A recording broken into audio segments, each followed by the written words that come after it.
Mga kapatid, Cheryl Posing po. Today is Monday, March 16 at alauna na po ng hapon.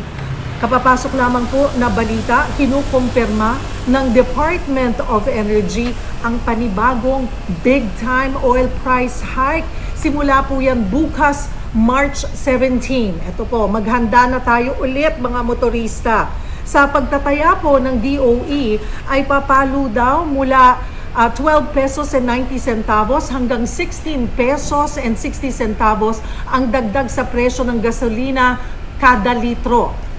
Pagdating sa diesel, ito, mas masakit po ito sa bulsa, nakakalula. Inaasahang madaragdagan ng 20 pesos and 40 centavos hanggang 23 pesos and 90 centavos ang presyo sa kada litro. Sa diesel po yan mga kapatid. At maging sa kerosene, asahan din na tataas ng 7 pesos